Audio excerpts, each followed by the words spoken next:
And Sharon, without further ado, go ahead and take it over from here.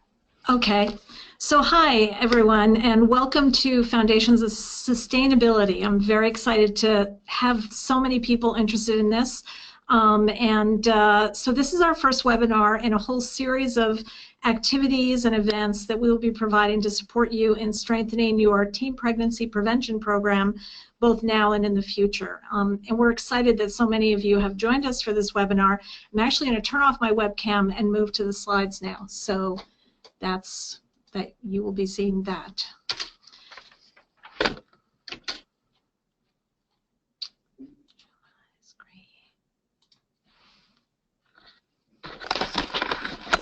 So move forward here.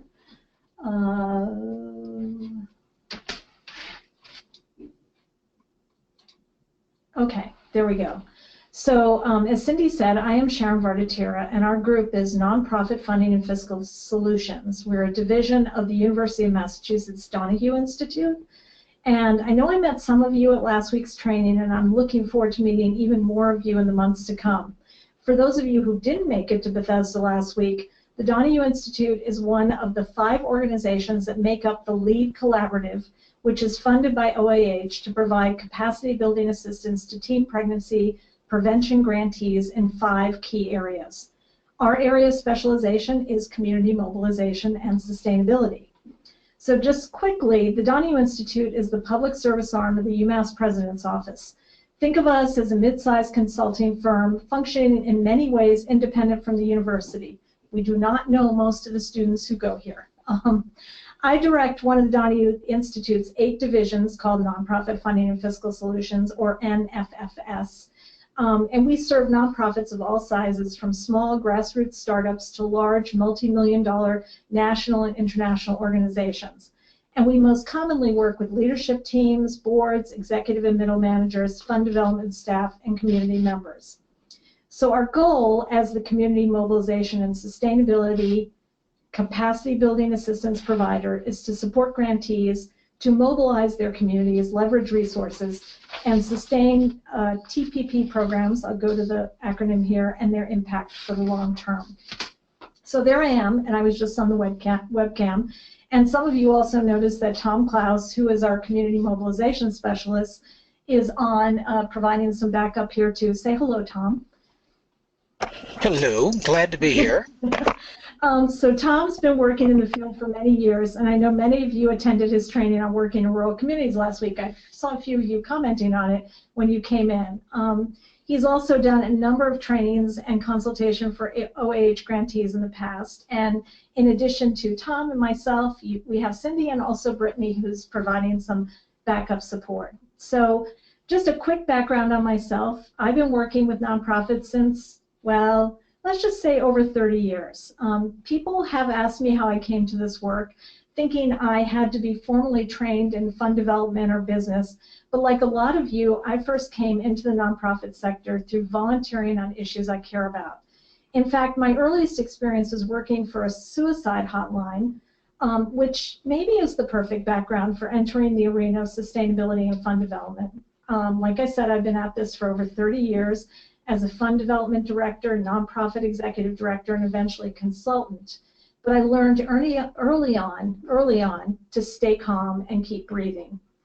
It's the golden rule for scuba divers, and I think it also works for anyone in nonprofit fund development and sustainability these days. Stay calm, keep breathing.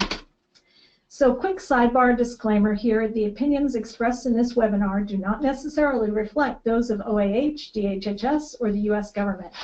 So moving right along. I'd like to do I would like to actually have all of us introduce ourselves to each other, but that would take way too long. So a shortcut way of just trying to see who all is here, I'd like to do a quick poll to stand in for introduction. So Cindy, can you take over the poll piece of this?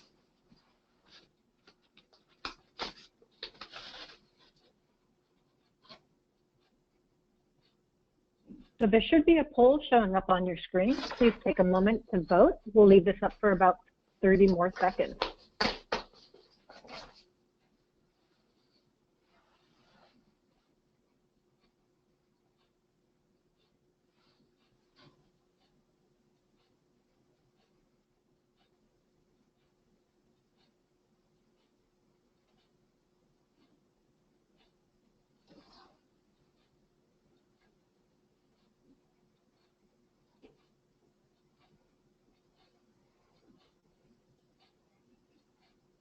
I'll be closing the poll in about 10 seconds.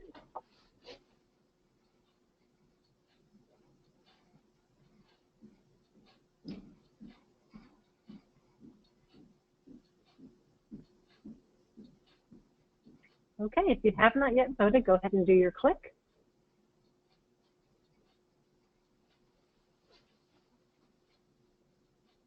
Great, I'm going to go ahead and close the poll. We'll see what our results are. So you can see that the vast majority of you are currently working on a plan, but haven't yet created your sustainability plan. Some of you haven't done much beyond your original proposal, so it's awesome that you're here to really learn the steps involved in creating these plans. And a couple of you have completed your plan, and some of you are implementing those steps. So please feel free, for those of you who have gone through the planning process, to kind of chime in and let us know how that was for you. So I'm going to go ahead and hide this and pass it right back over to Sharon. Thanks so much, Cindy. This is awesome, and hopefully all of you will take away something new from this, even if you've been doing it. And for those of you in the process, there's no time like now. I do want to reiterate what Cindy said in the earlier on.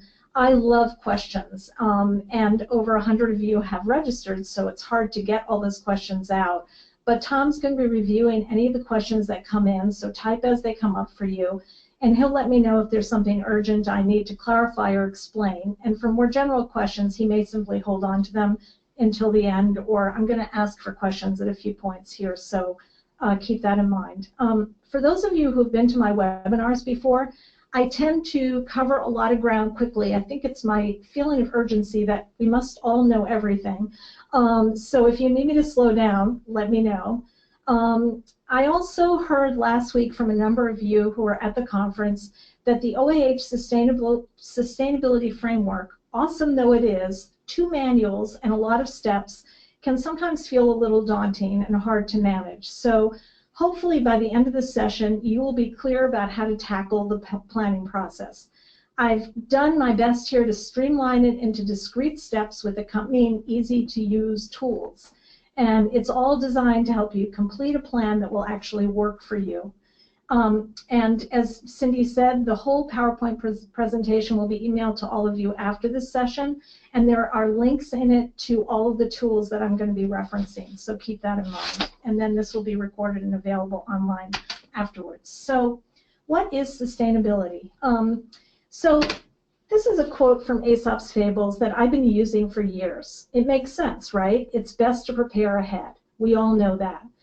But I have to confess that just this morning, honest to God, this is true, I thought to myself, I've been using this quote for years, but I never bothered to look into the story itself. And so I did. And here's what the story goes like, something like this. A fiddle-playing grasshopper happens upon some ants preparing for winter. He begs the ants for some of the food they are storing because the grasshopper himself does not have any. The ants chide the grasshopper for having not prepared. Go on and dance, they tell him derisively. And the moral of the story, it is best to prepare for the days of necessity. But here's the problem I have with this story now that I know what it is about. Who would you most like want to hang out with in this story or even be in this story? And I think if we're honest, almost all of us would prefer to be the fun-loving grasshopper rather than the industrious and kind of stern ants. Unfortunately, sustainability, fund development, getting community support tend to seem kind of like the work the ants are doing in this story. Important but boring, hard, kind of a grind. But I'm here to bring you a different message, and I don't want to get too evangelical, but I honestly believe that sustainability can bring you some of your most gratifying moments, not just now, but in the future. Community engagement, when that big grant comes in, I know you've all had it, being rewarded and recognized for what you do, having people get it in the community and actually really value what it is that you're delivering, I promise you're going to grow to love this side of nonprofit development if you see it this way. So to heck with Aesop's Fables here. It's what we're doing now. It's not just in the future. It's all about making the program stronger. So onward. So Sustainability, I think for a lot of us, we start out thinking sustainability just means a thing can continue in the future. But sustainability can actually mean different things in different contexts, and certainly that's the way OAH has approached this. To some, it's simply a continuity of services, the ability to carry on program services through funding and resource shifts or losses. To OAH grantees, however, sustainability can include sort of institutionalizing those services, adapting to constant changes in the environment through technology, policies, and funding streams, creating a legacy, sharing positive outcomes to get local buy-in and provide high-quality services. So with all these concepts of sustainability, there are also a number of ways you can operationalize sustainability or the concept of sustainability. It's not just about whether or not a particular program can survive, but also whether the programs and the organization's ideals, principles, and beliefs can kind of be baked into every fiber of its being. Or it could be just about supporting existing relationships or forging new ones or maintaining consistent organizational outcomes, or all of that together. So why does sustainability matter? Well, I mean, for funders, it matters because they really want to maximize the impact of their contributions and grants. Think about the federal funder, and I actually know a specific case where this happened, gave a large source of money, it was SAMHSA, so not OAH, we can take it away from that, to a community to build a teen center. And the teen center thrived for about 2 years, and the last year everyone knew it was probably going to end, and there was no money, and it kind of sagged in that last year and became a sad thing, and then it ended, and so whatever money went into it was just, I don't want to say squandered, because during those 3 years it was, or 2 years, it was very valuable, but it didn't go on and it didn't have a lasting impact that the funder wanted. So for funders, they just really want to maximize the impact of their contributions or grants. To organizations, sustainability matters because it's how you realize your mission. It's how you move beyond putting out fires and scrambling to address those last-minute funding emergencies that come up. And to participants in the community, it probably matters most of all. It builds stability in the community. It addresses, in our case, the needs of residents and youth over the long term. And it also builds a community sense of being able to come together to make a difference.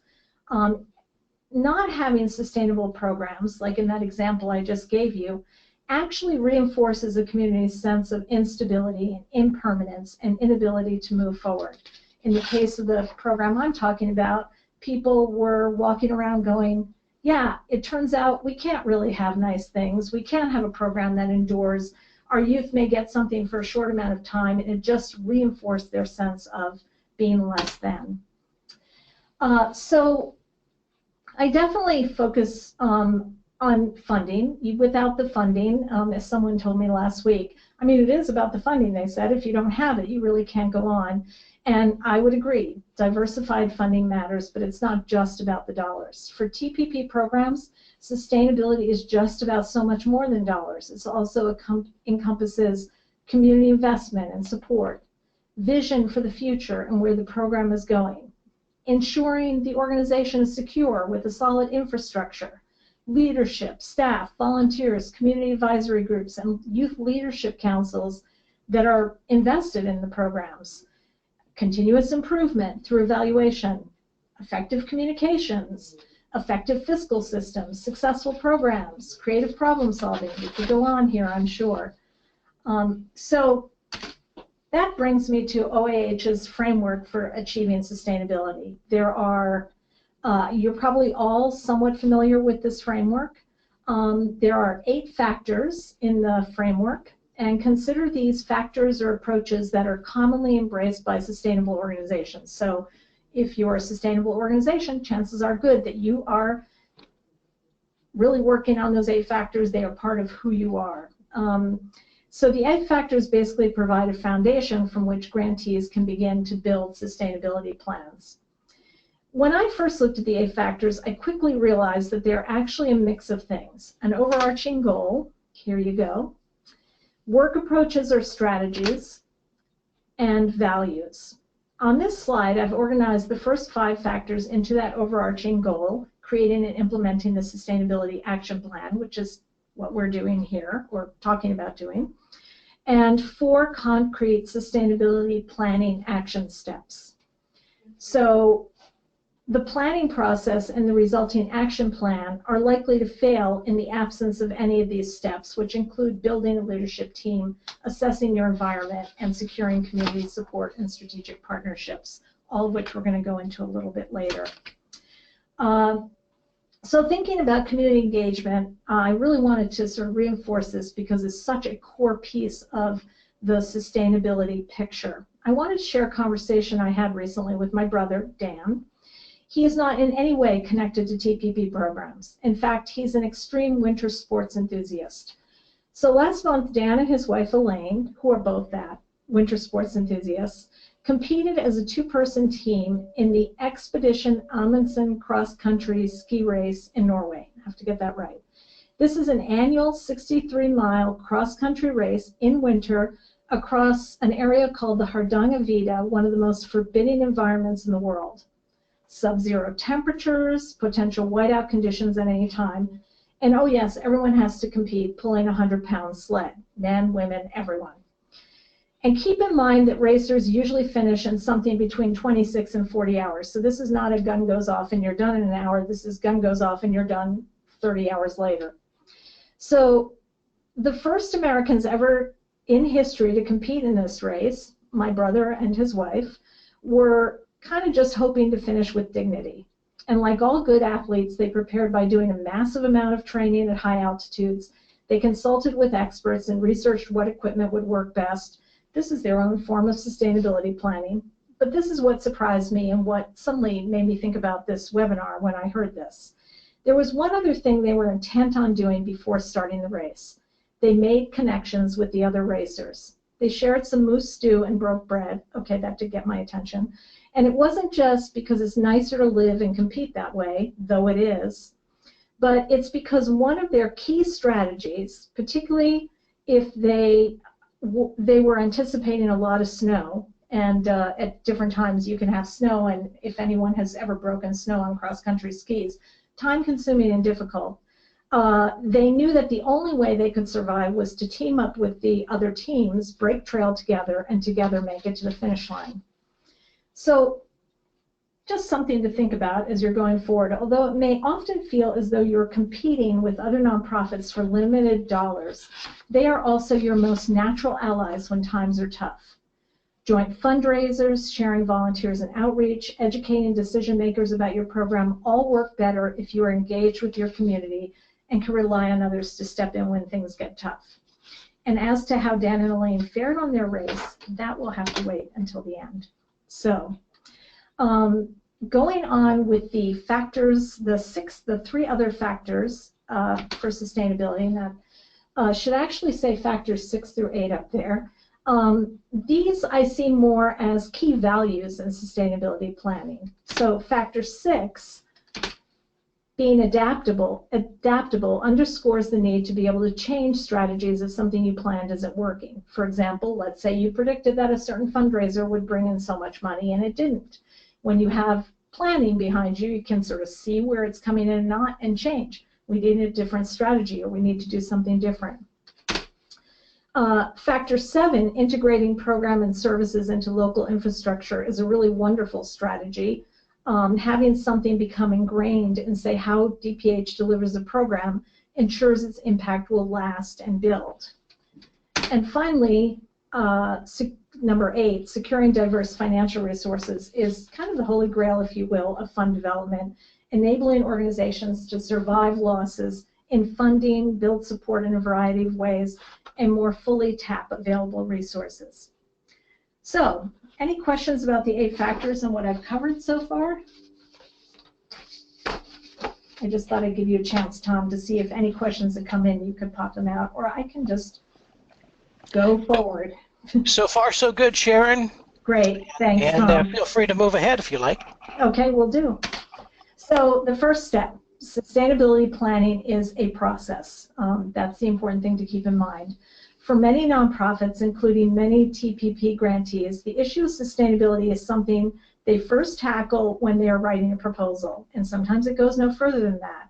Not only the federal government, but many major foundations ask about sustainability.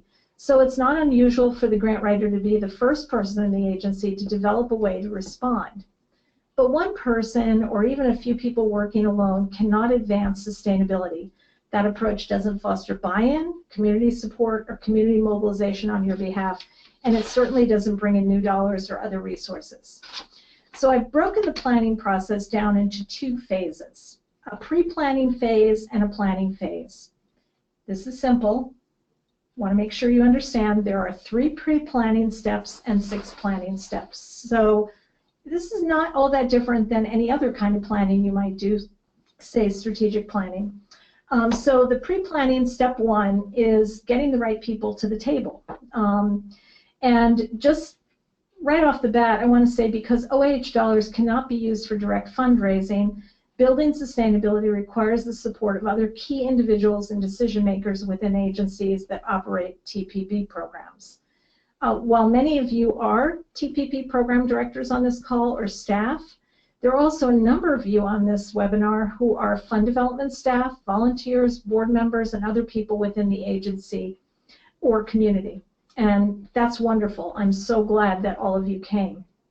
So, like I said, it's important to bring a variety of people to the sustainability planning table and make sure that you also bring people who are knowledgeable about the program and who are invested in its sustainability. This will help you to establish a motivated team that is well informed about the best areas to target your efforts. Also, make sure that the planning committee includes people with diverse perspectives on the organization and with diverse skills and backgrounds, something I'm sure that you often think about when you're putting together any kind of committee to work on this. Yeah. Sharon, I do have a question here. This one came in actually earlier, but I was saving it for just a little bit. But it seems like this might be a good time to ask it since you're really beginning to get into the pre-planning. And the question is, from a grantee, do we need a sustainability plan for each of their partners that they're working with, or just for us as the grantee? Oh, excellent question. And I guess part of that depends on what it is you're trying to sustain. So if you are, say, a 1A, 2A grantee, and you have partners that you're working with to help them advance sort of TPP programs in their community, they probably should also be doing a sustainability plan. Another way to do this, of course, is for all of you to get together and do planning as a group, you know, for the TPP program. So it kind of depends on how far you want to go out in terms of your strategies. But I generally think, and people have done this in different ways, sometimes a group will have one committee that's kind of looking at the local area that they're in, or will work regionally to leverage money for a sort of regional effort. So it's really, it can be all of the above, really. I kind of think it's important if we're talking about sub-grantees or other programs that are implementing a TPP program within their umbrella, if you will, within their agency, that they also be looking at sustainability in that context as well. So it can be more of those, and you should, we can talk, and we are available to talk. We'll go into this right at the end. I'll tell you what we have to sort of talk about the specific situations. Sharon, it occurred to me that there might be another aspect of this question that has to be more answered by our friends at OAH. Mm-hmm. And that may be that the question was really aimed more towards what is OAH expecting to see in terms of the sustainability plan. So it just occurred to me as you were responding to that I'm not exactly clear what that intent was. So I think the person who wrote this question maybe just heard that, and maybe they could send me a chat to clarify what their intent was on that. So. Yeah, not to go too far off on the side here either, but I think OAH, when we talked to them like a month ago, they said that their expectation was that your sustainability activities would be built into your regular plan. You don't necessarily have to have a separate sustainability plan per se. That said, I think it would be good if you did. I think for a lot of reasons, it's really great to have people focus on sustainability as sort of a process in and of itself that definitely supports your implementation plan, but should flow from one activity to the next. So I'm going to go back to this, but for pre-planning step 2 here, this is about bringing the community members into the process, including your community champions, community advisory group, and youth leadership council members, as well as other community partners. And groups do this in different ways. Sometimes these people sit right on the planning committee, which is great. You have their engagement. And sometimes they'd rather sit, you know, in a separate community, which works in a more advisory capacity, and that's really up to your group to think about how that could work. So as appropriate to their role in the program, a key function, and just a little side trip here to the community advisory group and youth leadership councils, a key function of those will be to work collaboratively within or alongside the Sustainability Planning Committee to support an effective community mobilization effort. The YLC will also link directly to youth in the community being served in order to engage, educate, build youth support for the project, which includes community mobilization and sustainability efforts. And the YLC may also function as a group of youth activists who advocate for issues of importance for youth, which also could include sustaining the TPP program. So forming and supporting the CAG and YLC and other community champions is obviously an ongoing strategy. It's not really, it's more than just a point-in-time step. So step 3 in pre-planning, and remember this is now your last step in the pre-planning, is really assessing the environment. And when I talk about environment, I mean the internal, external environment that you're working on. So, and why do we bother to do this? Well, your ability to sustain a program depends on a few things that are not just about whether or not you have money to put into that program going on. Sustainability depends on continuous leadership. Programs that are highly impactful will definitely have an easier time sustaining themselves because people get excited about that sort of change and impact that it can have in the community. Having strong infrastructure and management fiscal systems, again, many funders are looking for that, and it also means the money is being used wisely, which tends to mean that you have your money going further. And community support and mobilization, again, I just can't hammer that point enough. And so all these things are things that you'll look at when you're assessing the environment, and hence why we need that sort of diverse group of stakeholders to be involved in the planning process. So one of the things to think about, and we're not going to spend a lot of time here because I want to get through and have time for questions, but to really think about nonprofits in your organization and what makes them feel sustainable. We can all think about the kind of organization we think might be around forever. And why is it that people usually know them? There's all kinds of things. They're strong, they have good leadership, they have, you know, good messaging, they communicate well with the community. All those things tend to be things that will support that. So in terms of assessing for sustainability, there are a couple of tools out there that I wanted to draw your attention to. One you will have been familiar with already, and this is in this resource guide, Building Sustainable Programs. There's actually a sustainability assessment that OAH has out there. And then we also put together for you something which I enjoy using quite a bit, which is a different kind of assessment. And why would you use the two of these? How are they different?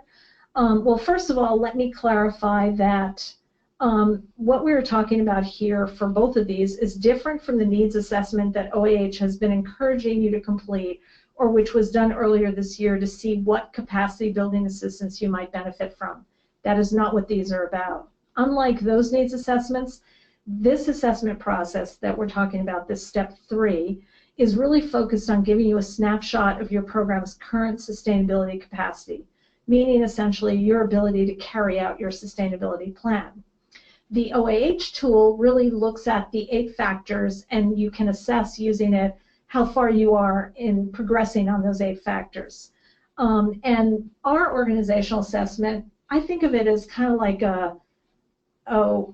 like a Facebook quiz, if you will, on organizational assessment. If you've ever done those, and they kind of lead nowhere, but they're fun. Ours is fun, but it's also based on evidence-based, you know, sustainability practice. So you can feel good, even better doing it. And you get a score at the end, which kind of tells you where your organization's strengths and weaknesses are, but more importantly, it helps you fix on some of those areas where you might need to strengthen in order to leverage money. For example, a large foundation is going to want to make sure you have your infrastructure in place and all those things settled, that you have planning. So if you don't have that, probably going for a large foundation grant is not going to be the way to go. Does that mean you shouldn't do that?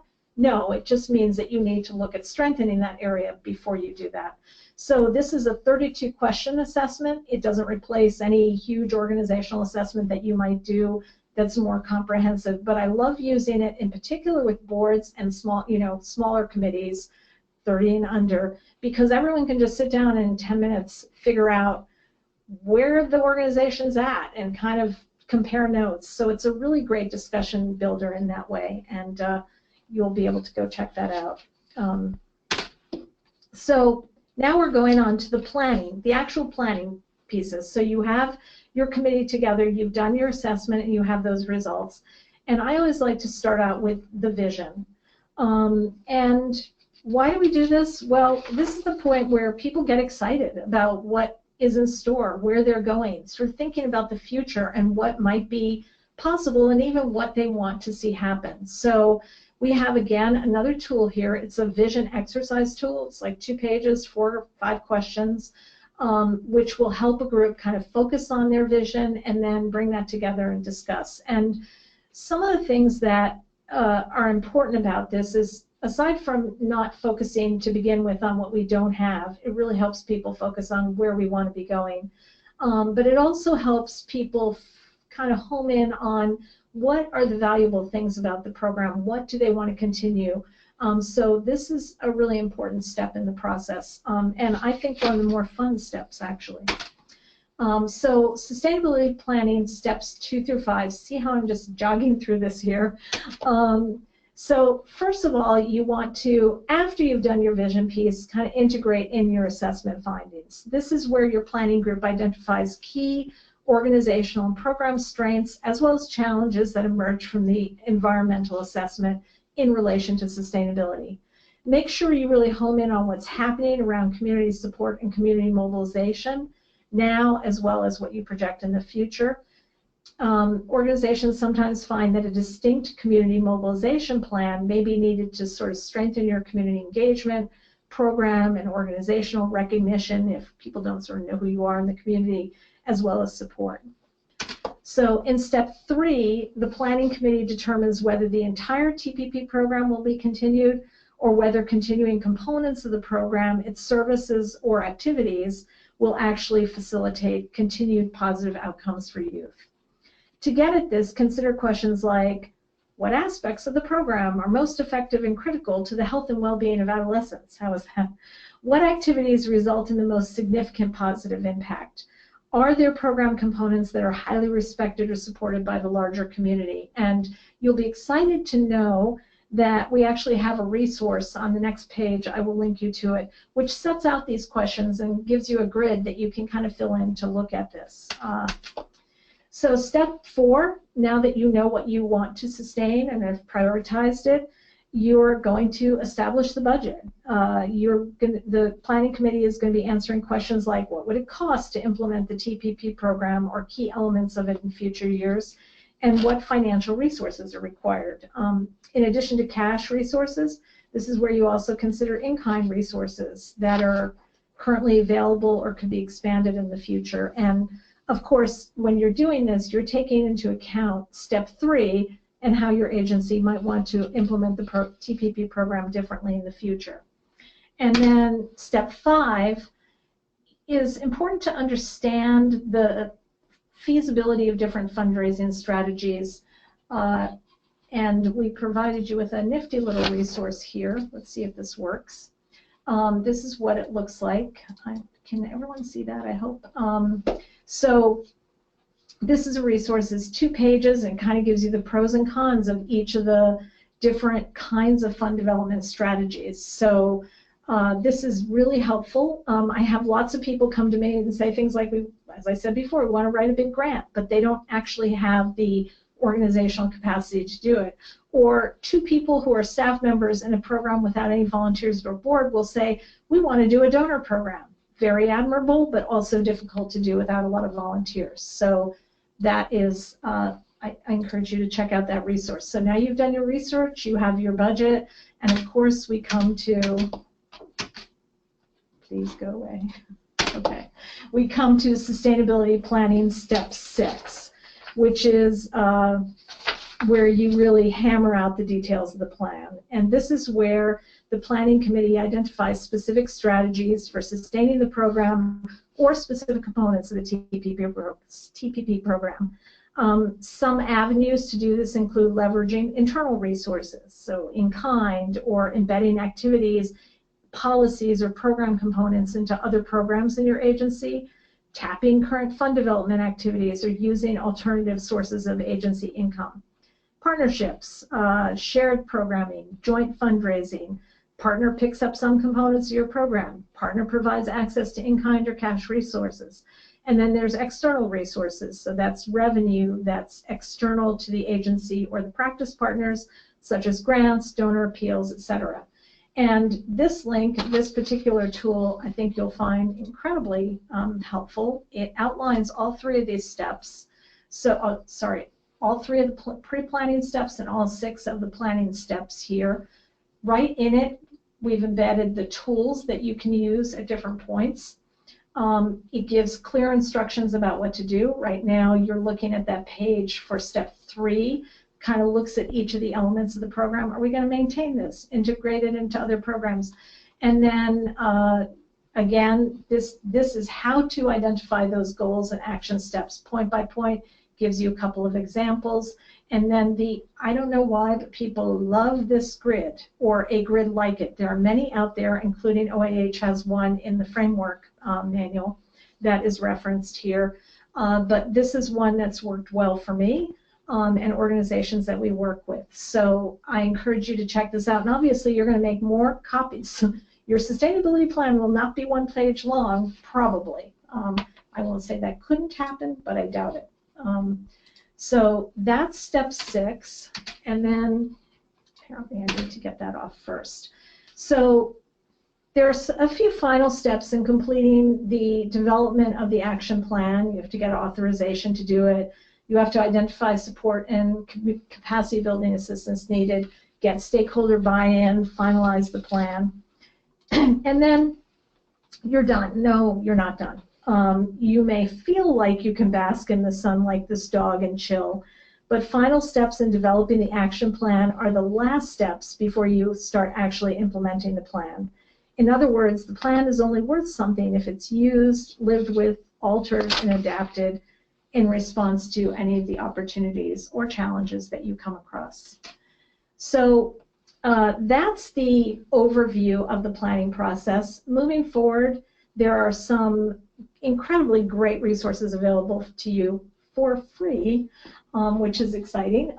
There's capacity building assistance through the LEAD Collaborative, which is us and our other partners, which includes training like this and virtual in-person, where we do individualized technical assistance and coaching, communities of practice, which are kind of informal gatherings online, virtually in some way, or on the phone, where people can come together who have shared interests and really talk about problem solving and challenges that they're facing. And it's a shared thing where we hope we can, kind of bring together all of our wisdom to bear on some of the challenges we face. Learning collaboratives, a more formal, ongoing, we're going to tackle some kind of issue, and then online resources, which you will be learning about. And in terms of what's immediate and upcoming for us, specifically for community mobilization and sustainability, well, first you can contact us through the LEAD Collaborative by phone, or it's actually a link there to request for assistance. So you can do that, and we will do, we can talk to you one-on-one, talk to your group, figure out different ways that we can help you that will be most effective. We have a community mobilization community of practice facilitated by Tom beginning on April 26th.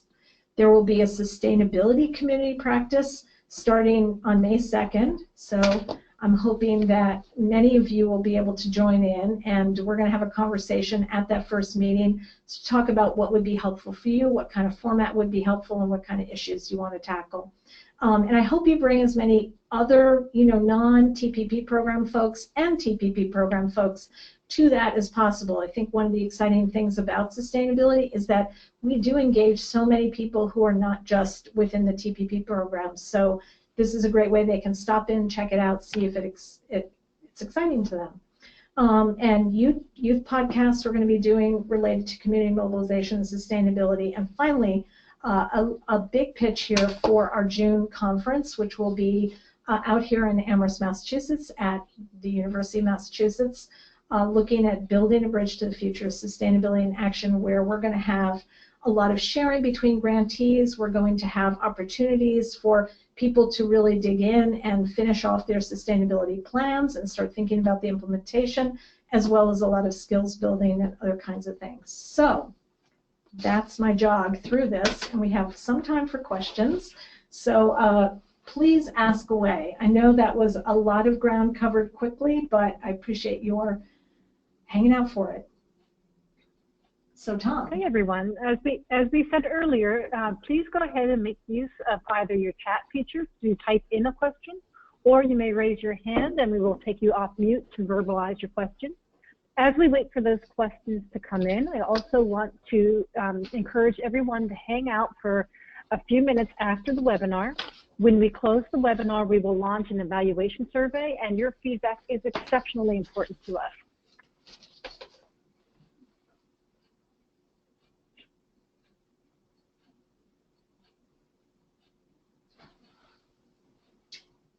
So do we have any questions? Or it's hard to believe that 100 of you didn't have one question, but maybe you're hanging on to them to ask individually. So Sharon, we got a question here from Beth DeHart in South Carolina. Hi, Beth. Any guidance regarding who should attend the Amherst event? Oh, thank you for asking that.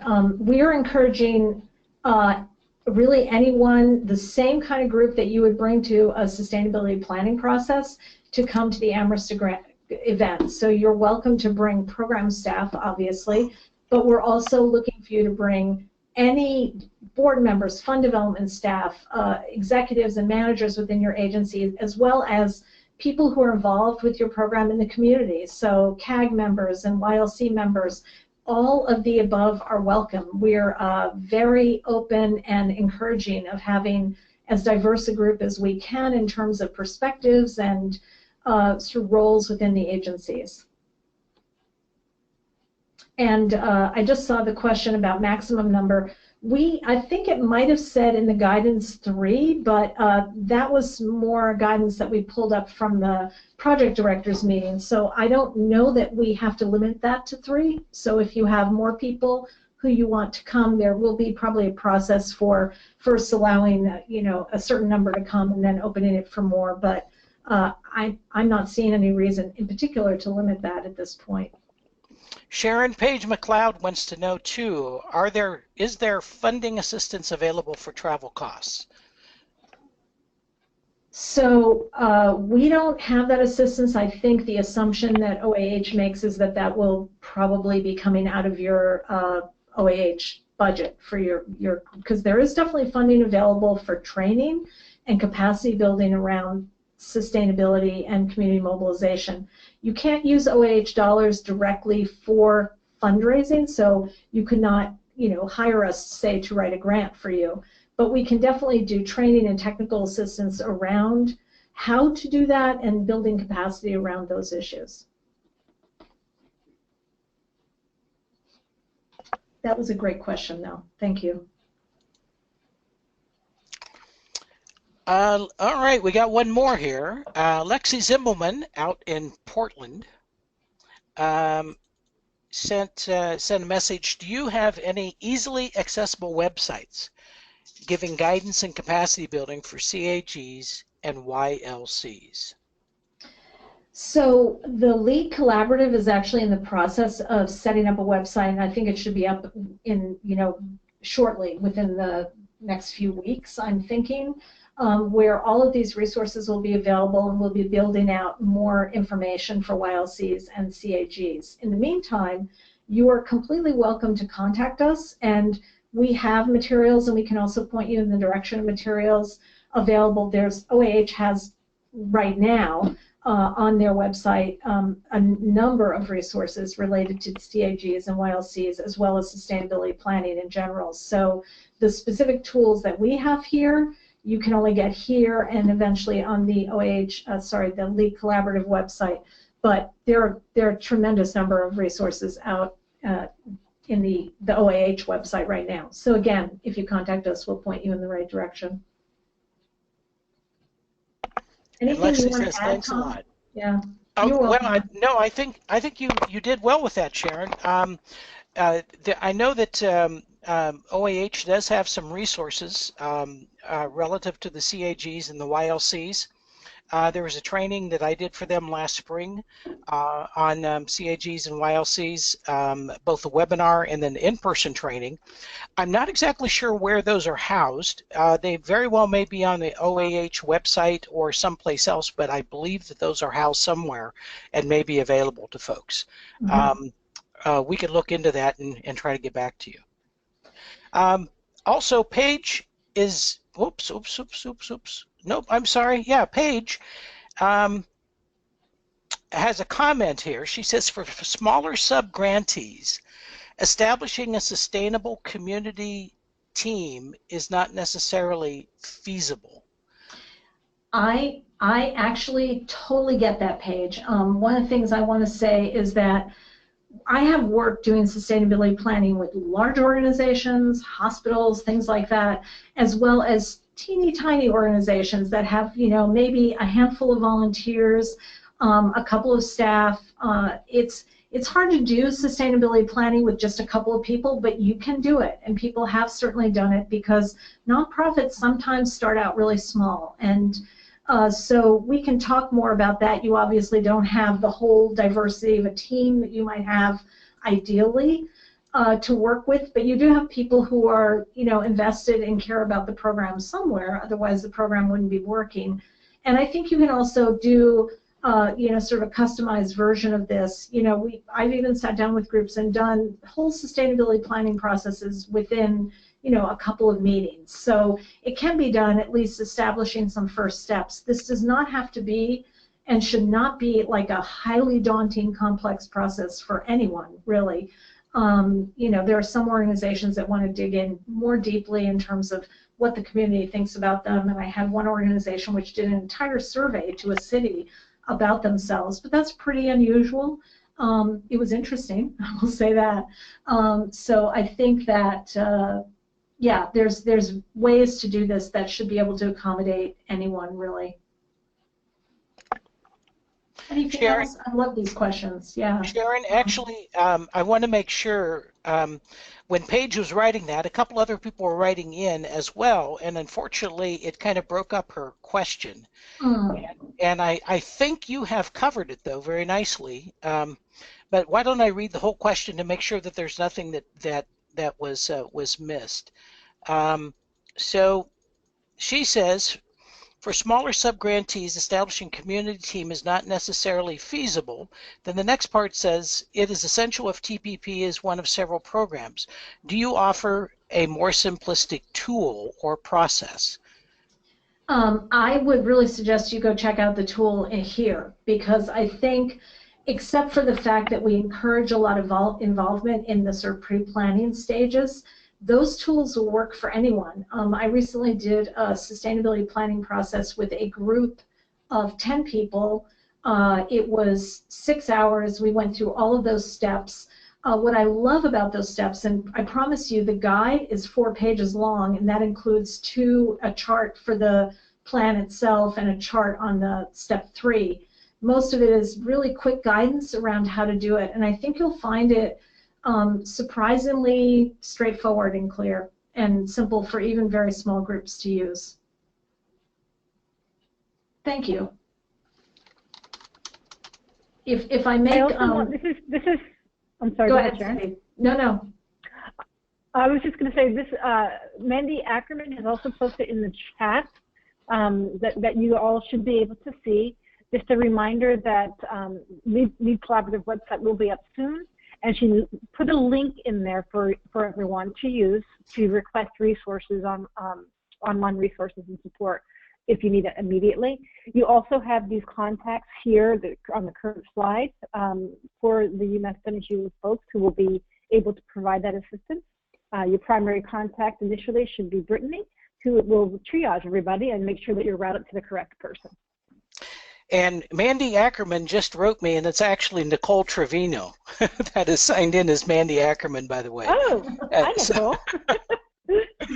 So that's how we're able to get that information about the LEAD collaborative from such an authoritative source. I want to, we're going to close it soon, but I want to really reinforce, and I think if you take away nothing else from this, other than the story about the Hardanger Vita, I think you'll probably remember that.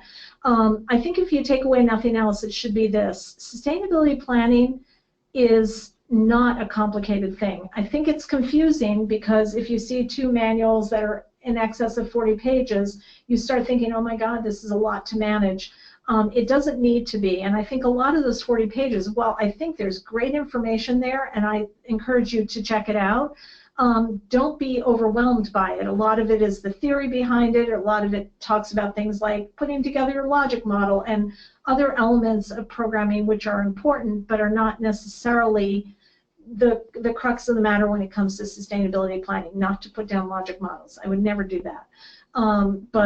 Yeah, so that's that. And oh, by the way, I wanted to share this with you. So my brother and his wife actually came in second in the team groups of people competing in that Amundsen expedition race, and they were the first non-Norwegians to ever podium. So there you go. Figuring out that you need to do a lot of preparation as well as connect with other people out there is a good thing to do. That's the moral of that story. So any last questions that people have? I'm not seeing any hands come up. Great. Thank you so much for coming and joining us for this. It was fun to do, and we really look forward to talking to you about your programs and helping you figure out the best ways to move forward. So thank you so much. And please leave your browser windows up for a moment. I'll be closing off this training in just about 30 seconds, and the evaluation will pop up on your screen. Thank you so much, everyone, and have an awesome day.